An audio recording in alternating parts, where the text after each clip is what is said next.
Olá, hoje eu converso no programa com um dos maiores escritores brasileiros, o autor amazonense Milton Ratum.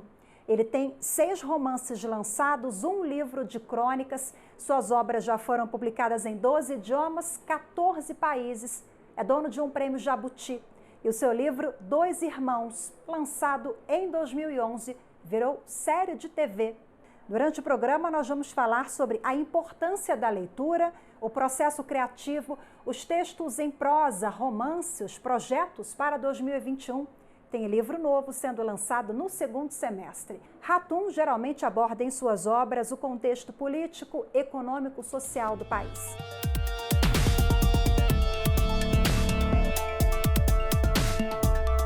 Milton, muito obrigada pela sua disponibilidade em conversar com a TV Justiça. Seja bem-vindo. Eu que agradeço a você, Rafaela, à TV Justiça, a todos do programa e aos espectadores e às espectadoras. É um prazer conversar com vocês. Bom, você é descendente de libaneses, já viveu em países como França, Espanha, cidades como Brasília, São Paulo, Taubaté, mas a maior parte da sua obra, ela faz referência às suas origens, né? A cidade de Manaus. Como é a sua relação? Como Manaus influencia na tua escrita? Manaus vamos dizer, a minha fonte primordial, né? Foi em Manaus onde eu passei minha infância, a minha primeira juventude. É verdade que eu saí de lá muito cedo, muito jovem, fui morar aí em Brasília, estudar num colégio de aplicação maravilhoso, que foi fechado durante a ditadura, em 71. Mas Manaus, vamos dizer assim, é o meu útero, né? Quer dizer, a nossa infância, aquela vida, vamos dizer, numa cidade ainda, né? Quer dizer, naquela época pequena, hoje Manaus é enorme, uma cidade belíssima na época, né? Cheia de garapés, rodeada, cercada pela natureza, pela floresta.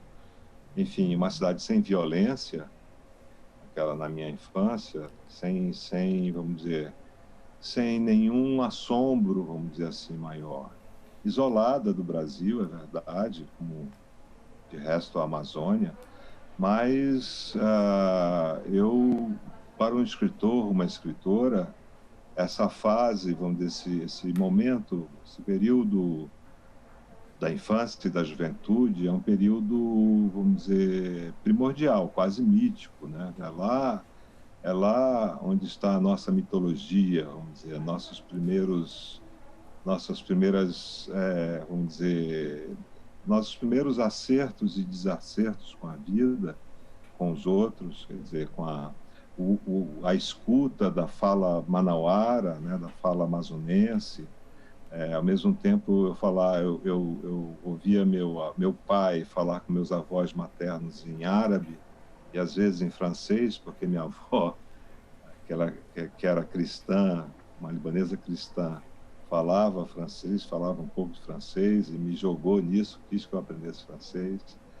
Então, essas várias línguas das empregadas domésticas, que algumas falavam Nhangatu, inclusive, né? Quer dizer, eu percebi, quer dizer, os judeus marroquinos, que também fizeram parte da minha juventude, meus amigos, tudo isso estava muito junto, estava muito, vamos dizer, era muito vívido, né? Quer dizer, a minha infância foi uma infância, vamos dizer, solar, né? Foi uma infância, mas já ouvindo outras línguas, o que é vamos dizer, uma vantagem, vamos dizer assim, porque quando você ouve línguas diferentes na sua casa, você já está em contato com o outro. E a literatura fala sobre o outro, basicamente. Ela não é uma coisa só de você mesmo, é você com os outros, com outro mundo, com a subjetividade. E tudo isso, para mim, foi um grande aprendizado. Eu não sabia, vamos dizer, na época, quão rico era, vamos dizer, essa experiência de lidar vamos dizer, com esse pequeno Líbano em Manaus, com essa, vamos dizer, essa pequena tribo de imigrantes que, enfim, que já não tinham mais nostalgia do seu país de origem. Que meu pai viveu praticamente dos 32 anos até a sua morte em Manaus e foi enterrado em Manaus, como meus avós também libaneses, enfim. Eram manauárabes, vamos dizer assim, não era uma mistura de manauaras com árabes, então eram manauárabes. O Milton, e o pré-adolescente, Milton amazonense, que cresceu nessa diversidade, foi ali que você conheceu Graciliano Ramos, Vidas Secas? Eu sei que esse é um autor que influencia no teu trabalho, né? Eu tive a sorte de ter tido uma professora no Colégio Estadual do Amazonas, o antigo Pedro II, que era apaixonada pela literatura brasileira e me enfim, orientou a sala toda a ler obras do Graciliano, do Jorge Amado, do Érico Veríssimo. Quer dizer, isso foi muito importante porque eu tinha 14 anos. 14, 15 anos. Foi meu primeiro contato com uma literatura brasileira de alta qualidade. E a obra, especificamente a obra do velho Graça, como se diz, do Graciliano, me tocou profundamente. Profundamente, porque ele falava de coisas de um mundo, vamos dizer, que era o avesso do Amazonas. O mundo da seca, da paisagem árida, dos retirantes, vamos dizer, de uma carência extrema. E eu pertencia vamos dizer, a esse excesso de água, né? Um excesso da natureza, uma coisa exuberante. Então, me fascinou pela linguagem e pelo contraste, né? Quer dizer, eu percebi que havia outros Brasis, porque não havia TV em Manaus em 66, em 67, não havia ainda televisão, você imagina. Então, vamos dizer, a visualização, a percepção, vamos dizer, das coisas, né? Era quase a literatura era quase um texto fenomenológico, era uma espécie de fenomenologia da ficção, né? Que você aprendia os seres e o mundo através da palavra literária, através da linguagem. Agora, como é que foi a transição da arquitetura para a palavra, para o escritor Milton Ratum? Porque são áreas completamente diferentes, né? Mas foi uma transição sem traumas. Foi uma escolha minha. Eu sabia que seria muito difícil viver de literatura no Brasil. Então, o que eu fiz? Eu ainda trabalhei como arquiteto 2 anos em São Paulo, fui professor em Taubaté, como você mencionou, uma das minhas cidades. Taubaté, ainda faltou Santos e faltou a Califórnia, Berkeley. Eu morei também em Santos e nos Estados Unidos. Mas enfim, eu consegui uma bolsa da Espanha no final de 79. E aquele ambiente da ditadura, do governo militar, me sufocava, eu não queria aquilo. A gente respira liberdade, o ser humano ele quer liberdade. E aí na Europa, na Espanha e na França, eu me dediquei mais à literatura. Eu fiquei mais de 4 anos entre a Espanha e a França, e depois voltei para Manaus em 84, aí ingressei como professor de francês na Universidade do Amazonas, na Federal. Fiquei 15 anos dando aula lá, com intervalos nos Estados Unidos como professor visitante, e vim para São Paulo em 98 para terminar um doutorado na USP, e não terminei, preferi escrever o Dois Irmãos, o romance. Como é que você conseguia conciliar? Você dava aula e aí eu sei que você começou a escrever o relato de um certo Oriente lá, né, na Europa. Na Europa, sim. Sim, comecei em Barcelona, depois em Paris, em vários quartinhos de empregado em Paris. em vários bairros, e depois em Manaus, mas demorou 7 anos. 7 anos. Foi em 1980, eu terminei em 87, só foi publicado em 89, ainda esperei 2 anos para ser publicado. Mas eu não tinha tempo, o problema era esse. Eu pedi minha exoneração, pedi demissão e, em 2000, também não terminei o doutorado, porque eu já não era mais professor. Professores precisam de um título de doutor, de uma tese. E aí eu me dediquei à literatura, cursos, comecei a escrever depois no Estadão, no Estado de São Paulo, no Caderno 2, crônicas. Faço isso há 10 anos, ou um pouco mais, e vivi disso, de palestra, de direitos autorais, dos meus romances aqui no exterior. Saiu, Dois Irmãos saiu em muitos países, né, em 14 países. Os outros também foram traduzidos. Tive sorte com Dois Irmãos, com Cinzas do Norte, que são livros lidos ainda hoje, né, que tem público, não são público. E Dois Irmãos, como foi para a TV Globo, ganhou uma repercussão muito grande, né, quando vai para a mídia assim, de massa, acaba que você deve ter arrebatado novos leitores que conheceram, né, o teu trabalho pela televisão. Sim, durante esse período da minissérie dirigida pelo Luiz Fernando Carvalho, com ótimo também roteiro da Maria Camargo, o roteiro e a direção são dos atores, atrizes, foi uma belíssima minissérie. Fala-se mais, por isso que não aprendes. Deverias fazer como teu irmão. Já se perdeu faz tempo?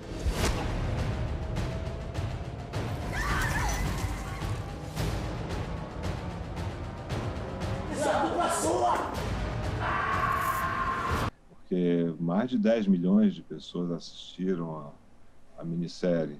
Mas o Dois Irmãos já tinha, naquele momento, muitos leitores. Tinha mais de 170 mil leitores. É porque o brasileiro ele é pouco, né? Por isso que eu fiz essa referência. Exato. Essa é a questão, né? Quer dizer, há uma franja da classe média que lê, mas a maioria, infelizmente, não lê. E eu acho que a gente sempre convida essas pessoas à leitura, porque você não pode hostilizar ninguém. Não leram porque não leem porque não foram estimulados a ler, porque a escola talvez não os tenha estimulado. Enfim, eu não sei a causa exata, né? A escola pública também é precária, quer dizer, as crianças, os jovens, hoje a leitura exige tempo e concentração. A literatura, ela abre muitos caminhos. Ela tem uma inutilidade, vamos dizer assim, do ponto de vista material, né? Quer dizer, quando você lê, você não está ganhando dinheiro, mas você está ganhando uma espiritualidade, você está ganhando uma visão, vamos dizer, crítica sobre o mundo.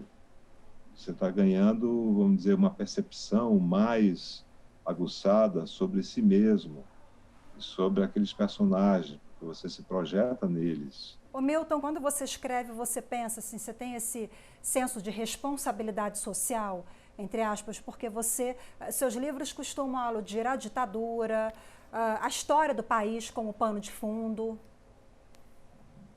Olha, eu acho que um escritor ou uma escritora não deve ser ideológico quando escreve. Não deve, eu quero dizer o seguinte, não deve transmitir no seu texto, na sua ficção, uma mensagem ideológica. Ele deve explorar as contradições humanas. Quer dizer, mas nisso, quer dizer, ele não busca uma moralidade, vamos dizer assim, mas ele tem que ser ético. Eu jamais escreveria uma ficção que, vamos dizer, que tornassem heróis os torturadores da ditadura, por exemplo. Jamais. Os generais da ditadura. Por quê? Isso aí não é ético. Quer dizer, eu não aceito isso, vamos dizer, como premissa de um humanismo possível. Então, mesmo escritores de direita, eles, nas suas obras, eles têm um compromisso ético. É curioso isso. Escritores de direita, eles não defendem, vamos dizer, o autoritarismo, ou o torturador, ou a repressão, né? Quer dizer, porque a arte, ela é um gesto de liberdade. Milton, a conversa está ótima, mas eu preciso fazer um pequeno intervalo e a gente já volta a bater papo. Você fique com a gente porque no próximo bloco o autor amazonense Milton Ratum vai falar sobre os novos projetos para 2021. Vem livro novo por aí, fique com a gente, já já eu te conto.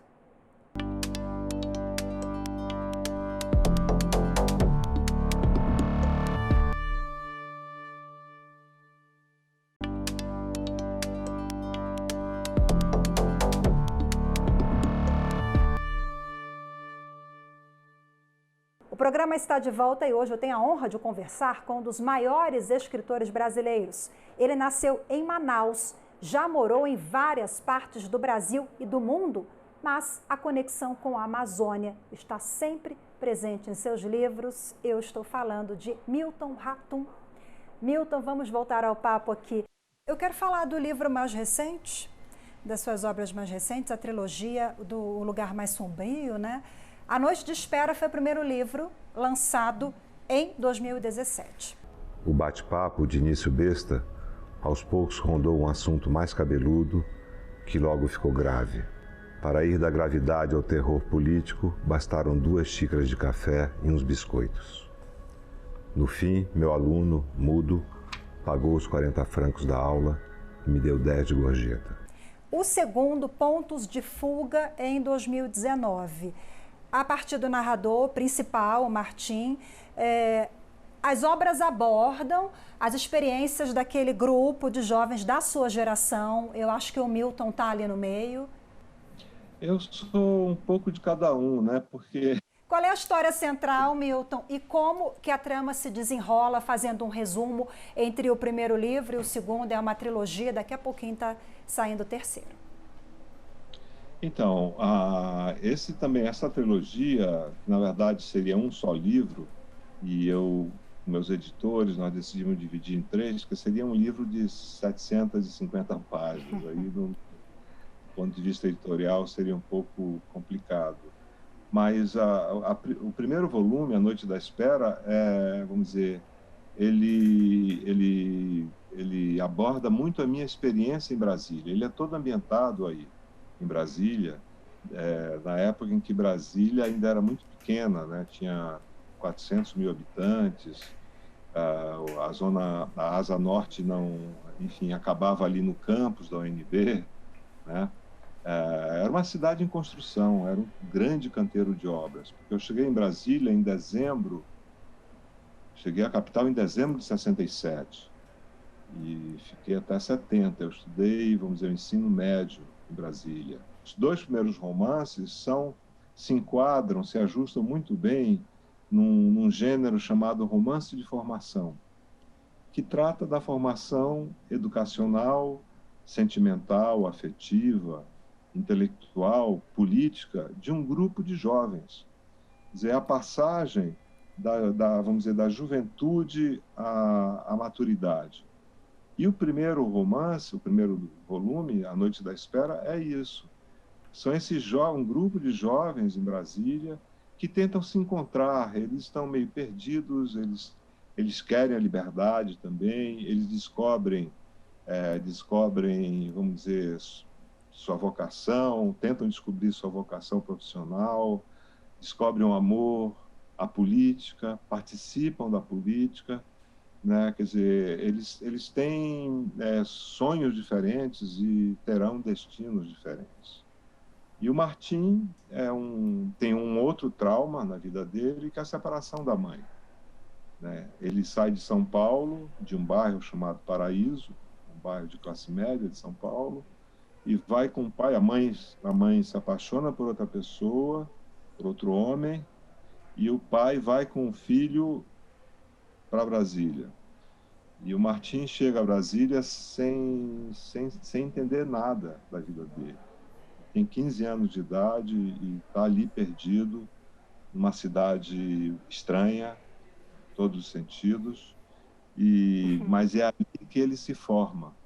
É diante dessa dificuldade vamos dizer, da ausência da mãe que ele, vamos dizer, forma a sua subjetividade. E por isso que o drama dele não é político, ao contrário, vamos dizer, da namorada, que é uma atriz militante, de alguns amigos que são atores, né, também. Mas ele não, ele está ali, vamos dizer, ensimesmado e perplexo, porque ele foi separado da mãe dele. E a mãe dele parou de ligar para ele, realmente houve um rompimento, né? E a mãe dele silencia, some num certo momento.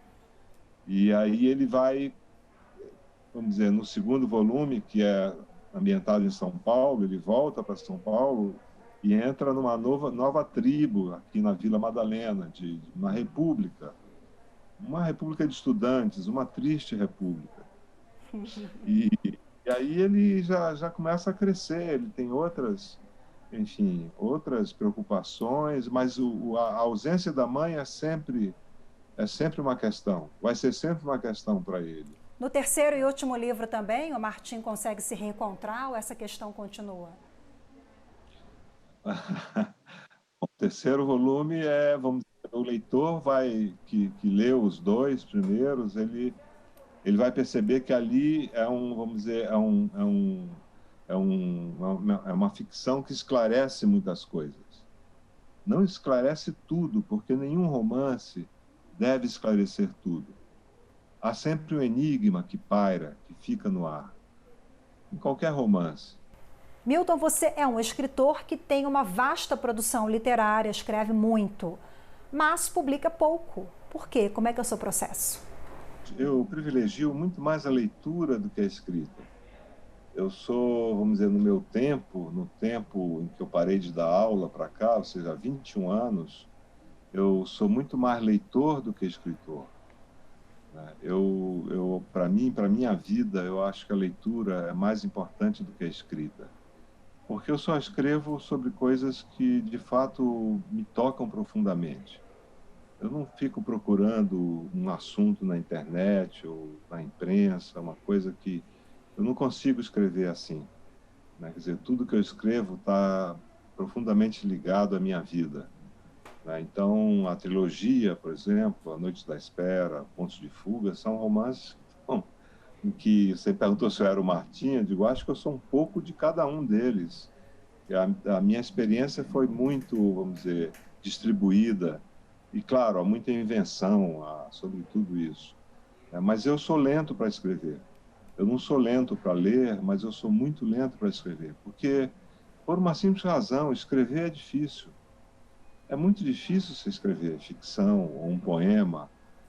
Você não é nada automático, tudo tem que ser muito pensado, tem que ser...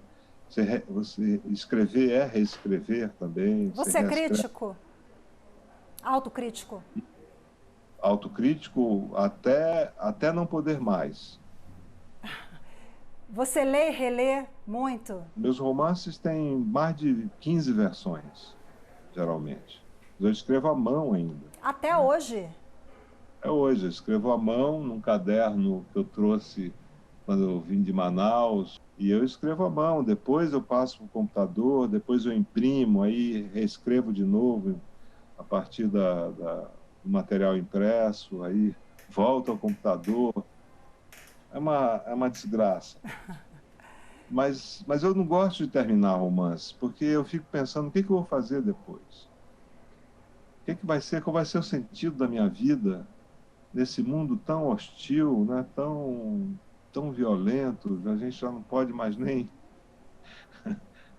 circular livremente por aí. Né? Eu prefiro ficar escrevendo lentamente as minhas coisinhas e leio, né? Isso sim, eu leio muita poesia, muito romance, muito livro de história também. 2020 você se distraiu com a literatura, com a escrita, né? Porque foi um ano tão complicado Só que foi produtivo porque você está lançando agora no segundo semestre, né?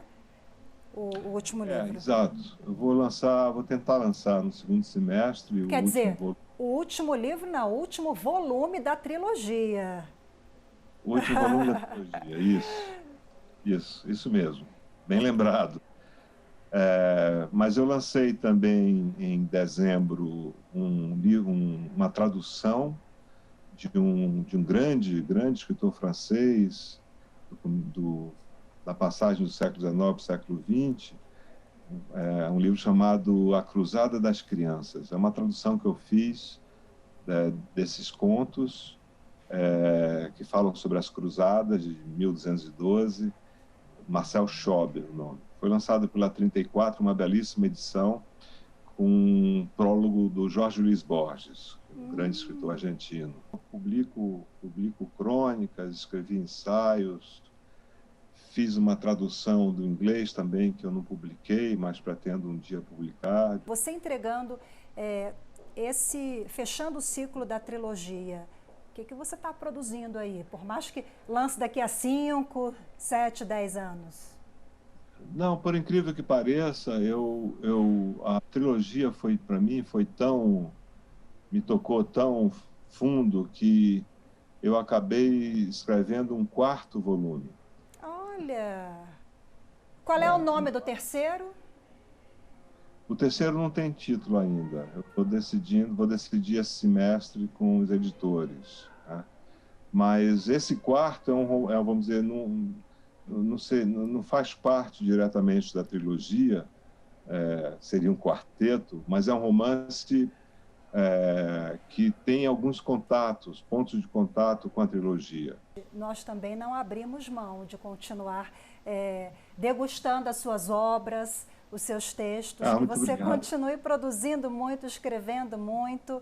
Muito obrigada pela sua participação, Milton, parabéns pelo seu trabalho. Estamos ansiosos pelo segundo semestre. Muito obrigado. Muito obrigado, Paula. Obrigado a todos da TV Justiça, do programa Iluminuras, e os agradecimentos também às telespectadoras e telespectadores. Obrigada também a você que acompanhou mais uma edição. Para rever este ou outros programas, é só acessar youtube.com/TV Justiça Oficial e procurar pelo programa de literatura da TV Justiça, o Iluminuras. Tchau, tchau.